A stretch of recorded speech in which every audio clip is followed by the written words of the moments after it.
Сәлем достар, менің арнама қош келдіңіздер. Бүгін мен сіздерге ең дәмді, ең жұмсақ синнабонның дайындалу жолын көрсететін боламын. Менімен бірге болыңыздар. Ендеше бастаймыз.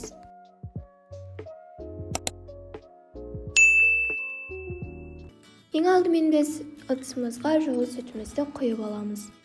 100 грамм қантты алып, жылы сүтімізге 100 граммдық қанттан бір ас қасық қант қосып, және оған 6 грамм құрғағашты қосып, араластырып, 15 минутқа қойып қоямыз.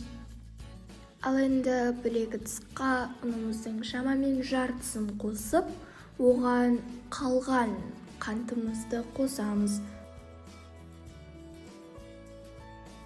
Және де бұларға шым-шым тұз қосып араластырамыз. Ал енді осының үстіне сұйықтығымызды құямыз. Енді осыған бір жұмыртқа және бөлме температурасында тұрған сары майымызды қосып араластырамыз.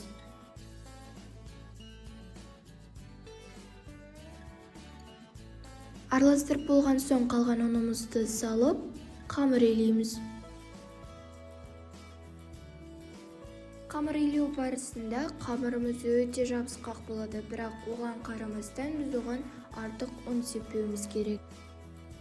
Міне қамыр илеп болды, енді қамырды ашытып қоямыз. Міне біздің қамырымыз ашыды. Енді осы қамырымызды жақсылап жайып аламыз. Қамырымызды жайып болған соң дәміне қарай қант себеміз. Қанттан соң корица сеуіп шығамыз. Енді рулет секілді орап шығамыз.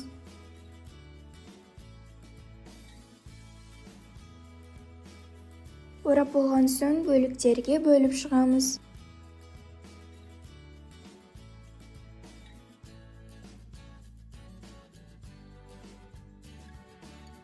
Міне біздің синнабондарымыз дайын, енді пешке сала берсек болады.